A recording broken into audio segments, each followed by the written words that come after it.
Assalamualaikum warahmatullahi wabarakatuh. Innal hamdalillah nahmaduhu wa nasta'inuhu wa nastaghfiruh wa na'udzu billahi min shururi anfusina wa min sayyiati a'malina. May yahdihillahu fala mudilla lahu wa may yudlil falan tajida lahu waliyyan mursyida. Asyhadu an la ilaha illallah wa asyhadu anna Muhammadan abduhu wa rasuluhu la nabiyya ba'd. Allahumma fassalli wa sallim ala hadzal nabiyil karim wa ala alihi wa ashabihi ajma'in. Bapak-bapak, ibu-ibu yang saya hormati serta generasi muda yang saya sayangi. Baiklah, pada kesempatan yang berbahagia ini kita akan melanjutkan membaca buku Tafsir Al-Azhar yang disusun oleh Profesor Dr. Hamka. Yang pada kesempatan ini kita akan membacakan ayat 196 sampai dengan ayat 197 surah Al-Baqarah pada juz 2. A'udzu billahi minasy syaithanir rajim. Bismillahirrahmanirrahim. Wa atimmul hajja wal umrata lillah. Fa in uhsirtum famastaysara minal hadi. ولا تحركوا رؤوسكم حتى يبلغ الهدي محله فمن كان منكم مريضا أو به أذى من رأسه ففدية من صيام أو صدقة أو نسك فإذا أمنتم فمن تمتع بالعمرة إلى الحج فما استيسر من الهدي فمن لم يجد فصيام 3 أيام في الحج وسبعة إذا رجعتم تلك 10 كاملة ذلك لمن لم يكن أهله حاضر المسجد الحرام واتقوا الله واعلموا أن الله شديد العقاب. الحج أشهر معلومات فمن فرض فيهن الحج فلا رفث ولا فسوق ولا جدال في الحج وما تفعلوا من خير يعلمه الله وتزودوا فإن خير الزاد التقوى واتقون يا أولي الألباب.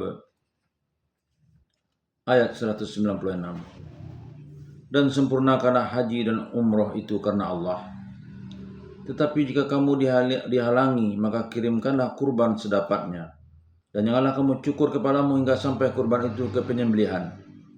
Maka barang siapa yang sakit atau ada gangguan di kepalanya, maka berfidyahlah dengan puasa atau sedekah atau kurban.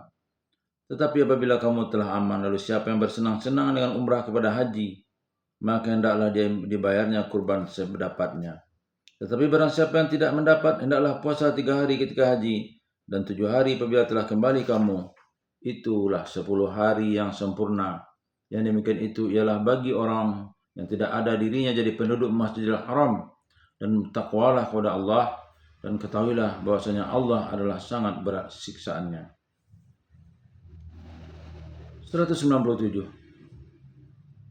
Haji itu adalah beberapa bulan yang telah dimaklumi. Maka barang siapa yang memerlukan dirinya berhaji di bulan-bulan itu, maka sekali-kali tidak boleh rafath atau bercakap kotor, dan tidak boleh fusuk, dan tidak boleh berbantah di dalam haji. Dan apapun kebaikan yang kamu perbuat, Allah mengetahuinya. Dan bersiap bekallah kamu, maka sesungguhnya bekal yang sebaik-baiknya ialah takwa. Dan takwalah kepada Aku, wahai orang-orang yang berfikir. Syariat haji dan umrah. Sekarang Nabi SAW diberi wahyu buat memimpin kaum yang beriman untuk mengerjakan haji. Perhatikanlah bagaimana halus susunan perintah. Sebelum pimpinan tentang ibadat haji, terlebih dahulu diterangkan dari hal puasa. Tetapi sebelum datang perintah puasa, terlebih dahulu diperingatkan supaya kaum yang beriman memakan makanan yang baik. Kelak setelah mengerjakan puasa akan pentinglah perasaan makanan yang baik itu bagi pembentukan takwa kepada Allah. Dan sehabis perintah tentang puasa dengan menyuruh menyempurnakan bilangan hari dan mengucapkan takbir kepada Allah, selesailah puasa dan datanglah bulan Syawal. Apabila bulan Syawal telah datang, orang yang beriman telah masuk ke dalam bulan haji. Sebab itu maka pikiran orang yang mukmin mulailah terhadap kepada ibadat yang mulia itu. Mulai saja pikiran itu timbul, diperingatkan lagi tentang harta. Kalau dahulu diperingatkan hendaklah memakan makanan yang halal dan baik, yang baik-baik dan yang pantas sebagai makanan orang yang beriman, maka sebelum memikirkan soal haji diperingatkan sekali lagi. Diperingatkan sekali supaya janganlah memakan harta kamu di antara kamu dengan jalan salah, sehingga sampai berlarut ke muka hakim karena hendak memakan harta manusia dengan dosa. Ini semuanya ada hubungannya dengan ibadat yang sesuci itu. Jangan harta benda dan perbelanjaan yang akan engkau pakai ke sana engkau dapat dari jalan yang salah. Dan seketika orang bertanya tentang apa sebab bulan itu, mulalah sebagai benang kecilnya, kemudian purnama dan kemudian kecil lagi. Rasulullah SAW telah disuruh menjawab dengan menerangkan hubungan hitungan bulan dengan perhitungan ibadat dan haji. Setelah itu datanglah perintah keizinan berperang guna mempertahankan diri jika diserang musuh dalam mengerjakan haji ke Masjidil Haram. Selesai itu semuanya, barulah Allah menjelaskan tentang haji itu sendiri dengan ayat ini. Dan sempurnakanlah haji dan umrah itu karena Allah. Pangkal ayat 196. Oleh sebab terlebih dahulu telah banyak dibicarakan soal haji, maka ayat ini telah menyebutkan sempurnakanlah. Berbeda dengan perintah puasa yang ditentukan bulannya, yaitu Ramadan, bulan turunnya Al-Quran, dan lagi ibadah haji telah ada sejak Nabi Ibrahim AS, sehingga walaupun dalam suasana yang demikian hebat pertentangan tauhid dengan yang masih musyrik, namun haji itu tetap dikerjakan oleh seluruh suku-suku Arab. Sebab itu maka dengan kata sempurnakanlah, maka syariat Muhammad SAW tinggal mengakui dan menyempurnakan saja. Disempurnakan ialah dengan jalan membersihkan niat ketika mengerjakannya, yaitu karena i'tikad tauhid terhadap Allah. Karena dari sebab itulah dahulu kala Ibrahim diperintah Tuhan memulai ibadat haji itu, supaya dibersihkan daripada segala tambahan-tambahan yang dibuat di belakang, sehingga telah berkacau balau di antara pusaka Ibrahim yang suci bersih dengan pemujaan kepada berhala-berhala. Dan sempurnakanlah pula segala amalannya yang zahir yang disebut sekaliannya manasik haji. Jangan ada yang ketinggalan. Sebagaimana diketahui rukun haji itu adalah 5 perkara. 1. Berihram, yaitu memasang niat seraya memakai pakaian ihram pada miqat, yaitu tempat memulainya yang ditentukan. 2. Wukuf, yaitu berhenti di Arafah. 3. Tawaf, yaitu mengelilingi Ka'bah 7 kali. 4. Sa'i, yaitu berlari kecil di antara Bukit Safa dan Marwah 7 kali pulang pergi. Yang kelima, tahallul, yaitu mencukur rambut atau menggunting rambut setelah selesai. Dan di antara wukuf di Arafah itu sebagai puncak rukun dengan tawaf dan sa'i itu ialah berhenti sejenak di Mas'aril Haram atau Muzdalifah dan malam di Mina untuk melempar jumrah. Adapun umrah berupa serupa dengan haji. Sekedarkan tidak ada wukuf di Arafah dan melempar jumrah di Mina itu, dan waktunya pun tidak ditentukan, boleh di sembarang waktu. Rukun-rukun ini yang disuruh menyempurnakan dengan baik. Menurut Sufyan As-Tsauri, menyempurnakan haji dan umrah ialah menyempurnakan tujuan ke sana. Jangan dicampurkan dengan tujuan lain. Jadi kalau menurut beliau janganlah naik haji atau umrah itu bersambil. Misalnya pergi ke Eropa, lalu singgah ke Makkah karena kebetulan bertepatan dengan musim haji, sedang niat pertama bukan ke sana.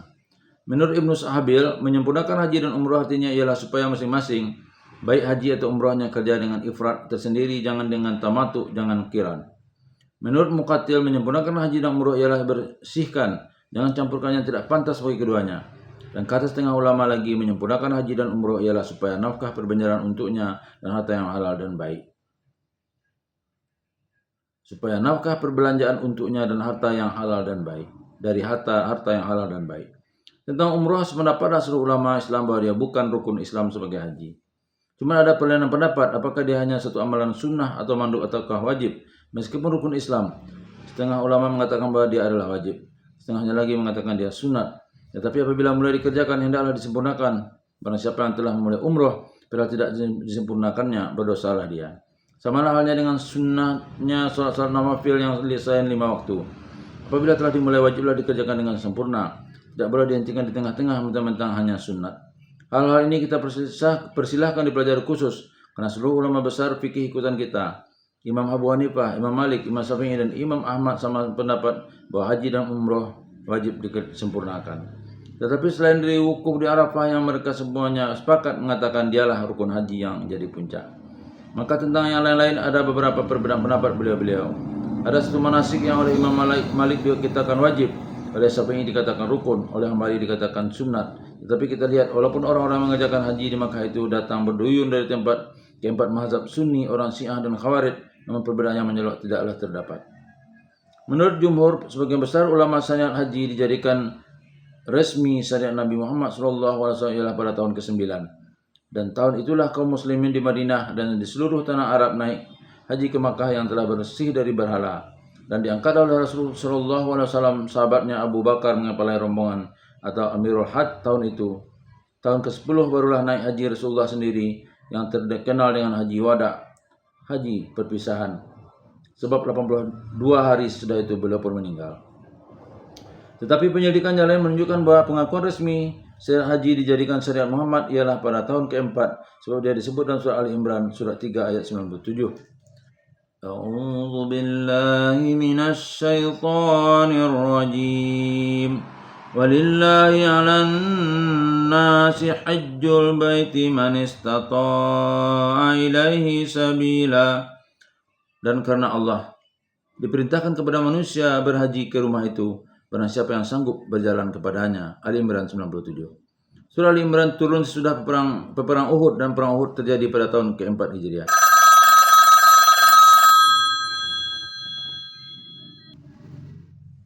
Tetapi umrah baru sempat dikerjakan pada tahun ke-7 sebagai qada dari umrah yang dihalangi oleh orang Quraisy di tahun ke-6 di Hudaybiyah. Tahun ke-8 Makkah ditaklukkan dan dibersihkan dari segala berhala. Tahun ke-9 Abu Bakar memimpin haji yang pertama, dan mulai tahun itu dengan resmi dilaranglah orang yang masih musyrik mengerjakan haji dan dilarang tawaf bertelanjang. Dan tahun ke-10 barulah Rasulullah SAW sendiri mengerjakan haji. Maka haji dan umrah yang telah dijadikan syariat Islam, lanjutan pusaka Ibrahim, itulah yang disuruh Tuhan dengan perantara nabinya supaya disempurnakan zahir batinnya. Rukun batin ialah niat yang ikhlas dan tidak riya. Rukun yang zahir ialah sekalian manasiknya. Kemudian dilanjutkan lagi, tetapi jika kamu dihalangi, maka kirimlah kurban sedapatnya. Artinya kamu telah pergi naik haji, rumahmu telah engkau tinggalkan, dan engkau telah berihram di tempat miqat. Tiba-tiba seketika akan masuk ke Makkah datang saja halangan, maka hendaklah kamu kirimkan binatang kurban yang di dalam ayat disebut hadiyu, dan dalam istilah haji disebut dam, artinya darah. Kirimkan dam itu ke Makkah untuk makanan fakir miskin di sana. Disebut di sini yang sedapatnya, sekurang-kurangnya ialah seekor kambing, tetapi kalau sanggup lebih adalah lebih baik, seumpama lembu, kerbau, dan unta. Dan jangan kamu cukur kepalamu hingga sampai kurban itu ke penyembelihan di Makkah. Artinya tunggulah dahulu berita dari sana. Apakah binatang itu sudah sampai dan sudah disembelih, barulah kamu cukur kepalamu. Tahallul namanya. Sebagai alamat bahwa kamu tidak jadi berhaji atau berumrah karena ada halangan.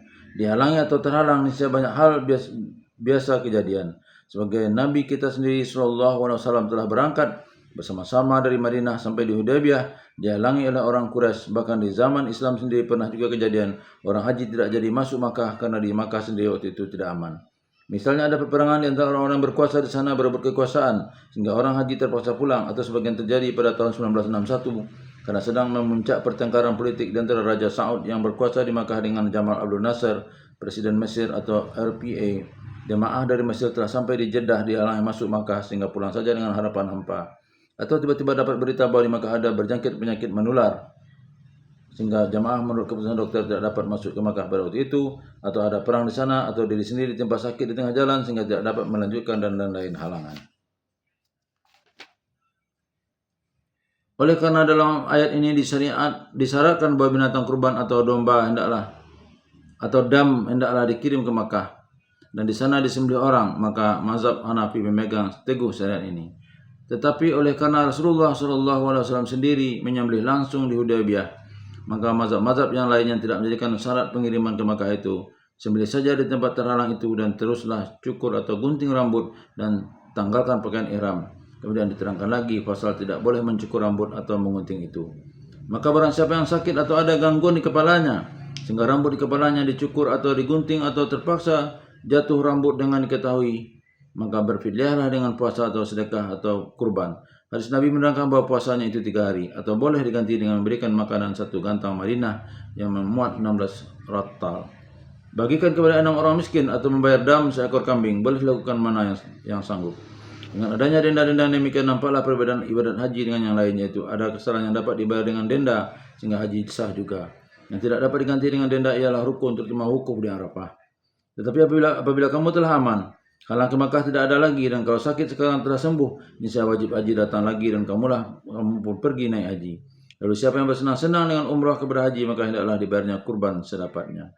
Ini disebut haji bersenang-senang dan telah dikenal oleh orang-orang yang telah mempelajari fikih berkenaan dengan haji dan orang yang telah pernah mengerjakan haji dengan nama haji tamattu. Untuk itu perlu kita berikan sedikit penjelasan. Amalan haji itu ada 3 macam: qiran, tamattu, dan ifrad. Haji qiran.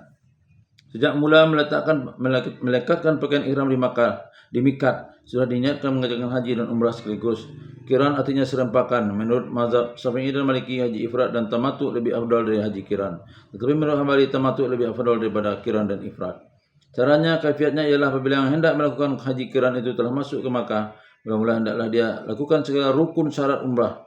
Dimulainya dengan tawaf kudum, lalu dilakukan sa'i antara Safa dan Marwah, sampai di sana berhentilah umrahnya. Tetapi rambutnya belum boleh digunting atau dicukurnya belum tahallul. Maka setelah selesai umrah dengan tidak bercukur atau bergunting itu, mulailah dia mengerjakan haji.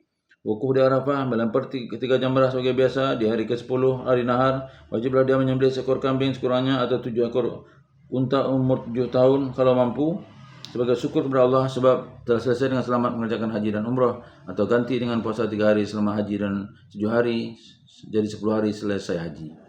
Haji tamattu. Setelah sampai di tempat miqat dan mandi ihram dan memakai pakaian ihram, diniatkan akan menyempurnakan umrah saja lebih dahulu. Mungkin karena masa hari untuk mengerjakan haji masih jauh, lalu sesampai di Makkah dikerjakan segala rukun dan wajib umrah dengan semua mulainya dari tawaf kudum, lalu mengerjakan sa'i antara Safa dan Marwah. Setelah selesai cukur rambut atau gunting, tahallul, selesai umrah di saat itu, lalu pulang dan pakai pakaian biasa. Sudah halal semua pekerjaan dilarang ketika umrah. Setelah itu ditunggulah waktu mengerjakan haji. Maka setelah datang 8 hari bulan Zulhijjah, mulailah pula ihram dari Makkah dengan niat mengerjakan haji. Bulannya wukuf di Arafah, hari ke-9 setelah tergelincir matahari, malamnya mabit di Muzdalifah, melontar jamrah di Mina. Setelah selesai melontar jamratul Aqabah, potonglah seekor kambing atau 7 ekor unta kalau orang mampu. Bagikan dagingnya pada fakir miskin. Menurut Imam Syafi'i, memotong dam itu boleh saja setelah selesai mengerjakan umrah sebelum naik ke Arafah. Kalau kita tidak sanggup, boleh diganti dengan puasa 3 hari selama haji dan 7 hari tambahannya setelah selesai haji. Haji ifrad, yaitu haji saja, tidak diserempakkan dengan umrah dan tidak ditamattukan. Dari miqat dimulai mandi dan berwudu, lalu dipakai pakaian ihram. Setelah itu salat 2 rakaat. Di waktu itu dipasang niat hendak mengerjakan haji saja. Mungkin karena harinya telah dekat. Sampai ini maka harus mengerjakan tawaf kudum. Selesai tawaf kudum, tidak sa'i dan tidak bercukur atau bergunting, dan pakaian ihram terus dipakai sampai menunggu waktu naik ke Arafah. Maka setelah selesai wukuf di Arafah, mabit di Muzdalifah untuk melontar jamratul Aqabah. Sehabis melempar jamratul Aqabah, setelah fajar hari ke-10 itu sudah boleh dia bercukur atau bergunting dan menukar pakaian ihramnya dengan pakaian biasa. Saat itu bernama tahallul awal atau bercukur bergunting yang pertama. Semua sudah halal kecuali bercampur dengan istri. Sunat baginya sehabis melontar jamratul Aqabah itu segera di waktu itu juga segera berangkat ke Makkah melakukan tawaf dan sa'i. Setelah selesai sa'i dilakukan tahallul tsani kedua. Kalau dari tadi belum dilakukannya tahallul awal, sesudah sa'i ini dia tahallul sekaligus. Dengan demikian sudah halal dia bercampur dengan istrinya, dan selesai itu segera kembali ke Mina buat berhenti selama 3 hari. Itulah haji ifrad. Dengan demikian hajinya telah selesai, dia pun wajib mengerjakan umrah sekurangnya 1 kali, sebab dari mulai datang dia belum melakukan umrah. Orang yang melakukan haji ifrad tidaklah membayar kurban dam, baik kambing atau 7 unta, atau puasa 3 hari dan 7 hari, meskipun memotong kurban di hari nahar dan 3 hari tasyrik. Kepada mereka pun masih dianjurkan, sebab itu telah termasuk udiyah atau binatang kurban yang kita dianjurkan mengerjakan setiap tahun, walaupun tidak di Makkah dan Mina. Haji ifrad ini banyak dikerjakan orang di zaman sekarang, yaitu di zaman telah lancarnya perhubungan udara. Di atas kapal terbang, meskipun sebelum miqat dia sudah ihram. Orang Mesir dan Suriah biasa berbuat begitu. Hari ke-8 hari Tarwiyah mereka sampai di Jeddah. Malamnya terus dengan mobil ke Arafah. Hari ke-9 buat wukuf sampai tergelincir matahari. Di malamnya mabit di Muzdalifah. Pagi-pagi mulai melempar jamrah di Mina, sehabis melempar jamratul Aqabah mereka sudah boleh tahalul dan mereka sembelih kurban. Lalu sepagi itu juga mereka pergi tawaf ibadah ke Makkah dan terus sa'i hari ke-10. Pakaian ihram ditanggalkan, kadang-kadang petang harinya mereka kembali ke negeri mereka dengan berkapal udara. Itu namanya haji ifrad. Tetapi yang setengah lagi dia cukupkan dengan bermalam di Mina 2 hari, hari ke-11 dan 12, lalu kembali ke Makkah melalui Tan'im dengan berihram lagi mengerjakan umroh, terus tawaf umroh dan sa'i. Setelah itu mereka tawaf wada. Kira-kira 3 jam selesai, mereka pun pulang kembali ke negerinya dengan selesai haji dan umrah. Selesai keduanya dalam masa kurang dari 2 minggu. Tetapi barang siapa yang tidak mendapat, ia tidak dapat membayar dam dengan sekurang-kurangnya seekor kambing, karena misahkan di antara haji dengan senang-senang selesai sebuah, maka hendaklah dia puasa 3 hari ketika haji dan 7 hari apabila telah kembali kamu, yaitu ke kampung halaman. Itulah 10 hari yang sempurna. Yang 3 hari dipuasakan sedangkan sedang mengerjakan haji, sesudah hari nahar, hari berhenti di Mina, dan hari ke-10 sampai hari ke-13. Yang 7 hari lagi dipuasakan apabila telah sampai ke kampung halaman kembali. Begitu menurut tafsiran sebuah hadis Bukhari. Muslim dari Ibnu Umar dan setengah ulama mengatakan boleh dibayar selama dalam perjalanan. Bagi kita orang Indonesia, boleh dibayar selama dalam kapal. Sebab keadaan dalam kapal itu zaman sekarang boleh dikatakan tidak suka sebagai musafir di darat lagi. Yang demikian itu ialah bagi orang yang tidak ada dirinya jadi penduduk Masjidil Haram. Sebab kalau penduduk Makkah sendiri, apalah yang mereka susahkan. Mereka kalau hendak haji memakai pakaian ihram dari Makkah sendiri terus pergi ke Wukuf ke Arafah, sedang sekalian penduduk luar Makkah masuk ke Makkah saja pun sudah dengan ihram dan ditentukan pula mikatnya. Kalau tidak di waktu haji tentu mereka umrah membayar dam karena kita akan haji tidak lagi dari mikat, padahal kita bukan penduduk Makkah. Sebagai penutup maka bersabdalah Tuhan dan takwalah kepada Allah, karena maksudnya terutama daripada haji ialah bina takwa itu.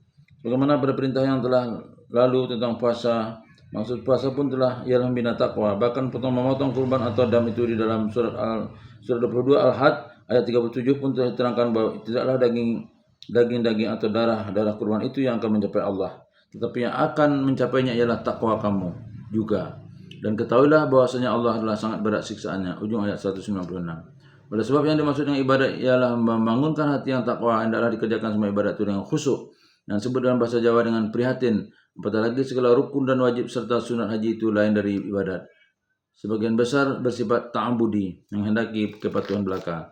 Tidak usah ditanya mengapa melempar, mengapa bersa'i, mengapa bertawaf, mengapa memakai pakaian yang khas untuk haji. Khusyuklah pada waktu itu dan jangan banyak bantahan sebab siksaan Tuhan adalah keras. Haji itu adalah beberapa bulan yang telah dimaklumi, yaitu bahwa waktu pelaksanaan dan penyelenggaraan serta suasana haji itu di bulan-bulan yang telah sama dimaklumi. Artinya sudah diketahui bulan-bulan itu sejak zaman Nabi Ibrahim, sehingga orang-orang Arab tidak ada lagi yang tidak tahu bulan-bulan itu, yaitu bulan Syawal, Zulkaidah dan Zulhijjah. Sampai akhirnya pendeknya sejak 1 Syawal kita sudah boleh ihram untuk haji.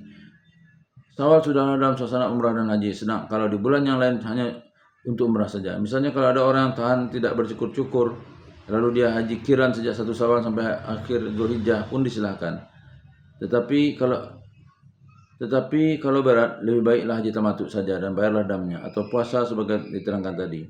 Sebagian ulama ada yang mengatakan bahwa tawaf haji, tawaf ifadah pun namanya itu boleh disempurnakan di akhir Zulhijjah saja. Tetapi kalau disebut bahwa ketiga bulan itu adalah bulan haji, mengerjakan haji sendiri ialah dari 9 Zulhijjah di Arafah dan selesai sehabis dari hari nahar, hari kurban atau hari tasrik, hari menjemur dendeng yaitu hari ke-13.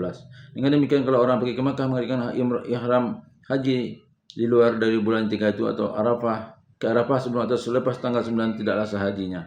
Sama dengan sholat 5 waktu di sebelum waktunya, yang sah setiap waktu hanya umrah. Sambungan ayat selanjutnya, maka barang siapa yang memerlukan dirinya berhaji di bulan-bulan itu maka sekali-kali tidak boleh rafas atau bersikap kotor, yaitu segala yang berhubungan dengan persetubuhan suami istri. Dan ketika menafsirkan ayat puasa ayat 187 telah kita jelaskan arti rafas itu. Dan tidak boleh fusuk, yaitu segala sikap dan tingkah laku yang membawa keluar dari batas-batas akhlak yang ditentukan agama. Seumpama menghina, mengejek, bergunjing dan tidak boleh berbantah, berdebat, apatah lagi yang akan membawa berkelahi. Semuanya itu dilarang di dalam haji.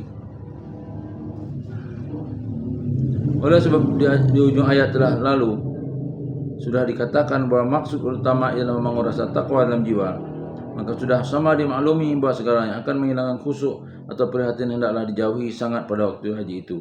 Dengan mengingat pakaian ihram yang kita pakai, 2 potong kain tidak berjahit dan tidak berkarung, seakan-akan kita pada waktu itu dalam suasana mengingat mati, berkumpul di padang Arafah, laksana membayangkan akan berkumpul di padang Mahsyar. Kita sedang hadap-hadapan dengan Tuhan, maka tidak layak dalam majelis yang demikian mulianya kita masih saja bersenda gurau dan bercanda, apalagi bersetubuh dengan istri. Masih saja bersikap yang menunjukkan kurang budi atau bertengkar-tengkar. Lebih baiklah pada waktu beribadat, wukuh yang berhenti sambil tafakur, membaca Al-Quran ataupun zikir. Apatah lagi memang ada bacaan yang khas buat waktu itu, yaitu talbiyah. Labbaika Allahumma labbaik, la syarika laka innal hamda wa ni'mata lakawal mulk la syarika lak.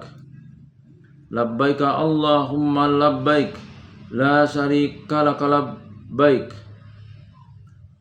Labbaika Allahumma labbaik, la syarika laka innal hamda wa ni'mata lakawal mulk la syarika lak. Ya Tuhanku, inilah aku, hambamu telah datang. Segala panggilanmu telah aku sambut dengan segala kerendahan hati. Tidak ada sekutu bagimu. Segala puji dan nikmat engkaulah yang mempunyai, dan kekuasaan pun tidak ada sekutu bagimu.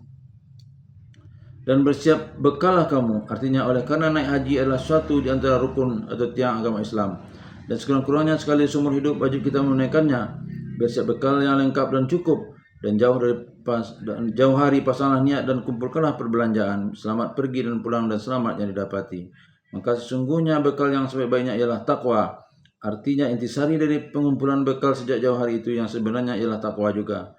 Sekali lagi diulangi dan selalu diulangi, takwa. Takwa itulah yang sebenarnya. Sebab meskipun telah mengumpulkan bekal sejak dari jauh hari, kalau takwa tidak ada, mungkin nanti sumber asal dari bekal yang dikumpulkan itu asal dapat saja. Tidak peduli dari halal atau haram, sehingga ada orang yang kemakan dengan bekal yang cukup, tetapi dari uang riba atau uang hasil korupsi, atau mengumpul bekal sangat lengkap, tetapi naik hajinya karena ria, supaya sesampainya di kampung diberi gelar haji, atau naik haji karena politik. Sebaiknya pula ada orang yang kuat takwa hatinya, tetapi bekal tidak cukup, maka dengan daya upayanya dia pun naik haji dengan bersembunyi-sembunyi dalam kapal. Selamat juga dia sampai di Makkah karena pandai bersembunyi.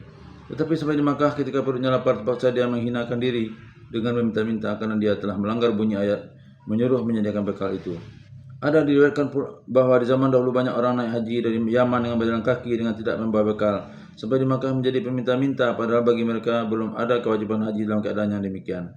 Penulis tafsir ini pun pada usia 19 tahun 1927 dengan kekerasan hati saja naik haji, asal dapat lepas beli tiket kapal pergi dan pulang saja. Di Makkah 6 bulan lamanya dalam keadaan melarat, kerap kali lapar. Syukur ada teman-teman yang membantu. Akhirnya dapat bekerja jadi penyusun huruf atau letter Zettar di percetakan kepunyaan Tuan Majid Kurdi di Garazah. Dan sehabis haji diberi nasihat oleh Bapak Haji Agus Salim supaya segera pulang. Dan takwalah kepadaku, wahai orang-orang yang berfikir. Ujung ayat 197. Karena dengan takwa itu jualah kamu akan dapat tegak dengan iman menghadapi segala kewajiban di dalam hidup ini. Labbaik, labbaik, labbaik, Allahumma labbaik. Ini hambamu ya Allah, sedia melaksanakan perintah. Billahi taufiq wal hidayah. Wassalamualaikum warahmatullahi wabarakatuh.